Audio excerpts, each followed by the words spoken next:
ఇంకొక వార్త తీసుకుందాం. నేను బీఆర్ఎస్ ఎమ్మెల్యేనే. ఎవరైతే బీఆర్ఎస్ నుంచి కాంగ్రెస్ పార్టీలో ఏరిరో వాళ్ళకు స్పీకర్ నోటీసులు ఇచ్చిర్రు, సుప్రీంకోర్టు డైరెక్షన్ ఇస్తే. అయితే ఇప్పుడు స్పీకర్ నిర్ణయం తీసుకోవాల్సినటువంటి అవసరం ఉంది. సుప్రీంకోర్టు గైడ్లైన్స్ ప్రకారం ఎమ్మెల్యేలకు, ఎవరైతే పార్టీ మారినటువంటి 10 మంది ఎమ్మెల్యేలకు స్పీకర్ నోటీసులు ఇచ్చిండు. ఆ నోటీసులకు ఈ ఎమ్మెల్యేలు రిప్లైలు ఇస్తున్నారు. రిప్లైలు ఇస్తే నవ్వాల ఏడవల్ల కూడా అర్థం కానటువంటి పరిస్థితి. ఏ పార్టీలో చెప్పు అంటే ఏ పార్టీలో ఉన్నానో ఆ పార్టీలోనే ఉన్నా అనే సమాధానం కడియం శ్రీ గారు చెప్పిండు. మనం వీడియోలో చూసినాం వైరల్గా. అంటే ఏ పార్టీలో ఉన్నావో చెప్పుకోలేని దుస్థితిలో ఉన్నారు ఆ 10 మంది ఎమ్మెల్యేలు.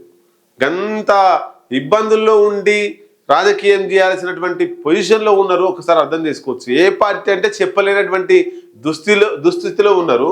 నియోజకవర్గ అభివృద్ధి కోసమే సీఎంని కలిసా, నేను కప్పుకున్నది కాంగ్రెస్ పార్టీ కండువ కాదు, జాతీయ అజెండాలోని 3 రంగులతో కూడిన కండువ. స్పీకర్కు వేరువేరుగా వివరణ ఇచ్చిన 8 మంది ఎమ్మెల్యేలు. మరింత సమయం కావాలంటూ మిగతా 2 విజ్ఞప్తి. వివరణల ఆధారంగా బీఆర్ఎస్కు నోటీసు ఇచ్చిన స్పీకర్ విచారణకు హాజరై వాదనలు వినిపించాలని సూచన.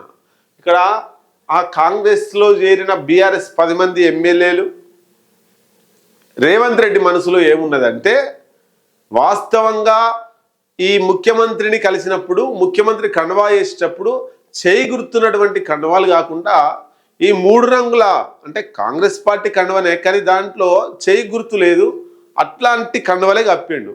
లాజిక్ మెయింటైన్ చేసిండు రేవంత్ రెడ్డి. లాజిక్ మెయింటైన్ చేసి ఇక్కడ చట్టానికి దొరకకుండా వాళ్ళకి ఇబ్బంది కాకుండా చూసుకున్నాడు. కానీ ఒక 3 ఎమ్మెల్యే, 2 ఎమ్మెల్యేలు నాకు తెలిసి, 2 కడియం శ్రీ గారి ఒకటి, ఖైరతాబాద్ ఎమ్మెల్యే దానం నాగేంద్ర, 2 కూడా కొంత ఇబ్బందే ఉంటుంది. అట్లాగే తెల్లం వెంకట్రావు భద్రాచలం ఎమ్మెల్యే, ఈ 3 కూడా కొంత ఉప ఎన్నికలు వచ్చే అవకాశం ఉందనేటువంటిది రాజకీయ విశ్లేషకులు చెప్తున్నారు. ఎందుకు మరి 7 మంది కండువా రేవంత్ రెడ్డి దగ్గర పోయి కప్పుకున్నారు. కప్పుకున్నప్పుడు దాంట్లో చేయి గుర్తు లేని కండువ కప్పిండు.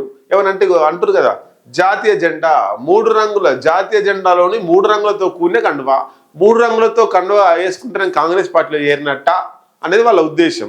ఇది లాజిక్ పాయింటే, లాజికే. అది రేవంత్ రెడ్డి కావాలనే టెక్నికల్గా దొరకకుండా ఆ 3 రంగుల జెండా కండువ కప్పిండు.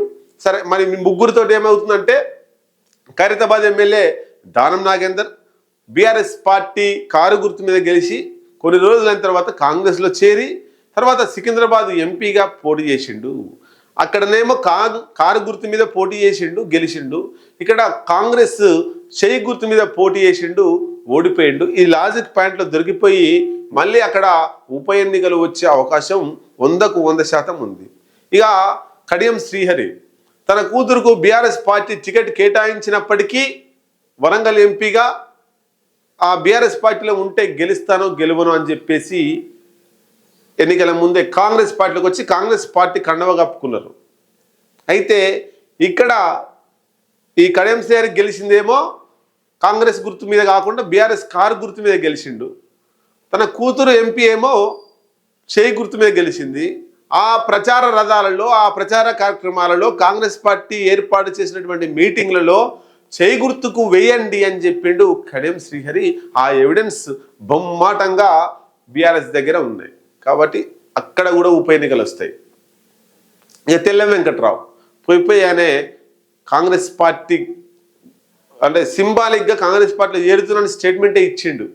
అంటే ఆయన కూడా ఎవిడెన్స్, ఈ 3కి సంబంధించిన ఎవిడెన్స్ బీఆర్ఎస్ దగ్గర ఉన్నాయి.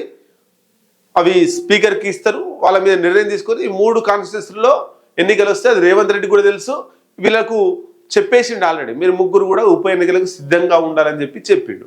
మిగతా 7 మందికి అంతా కూడా మేము జాతీయ జెండానే కప్పుకున్నాం, మేము ఏం చేయం, వేరే పార్టీలకు పోలేదు, మేము బీఆర్ఎస్ఏ అంటారు. ఇక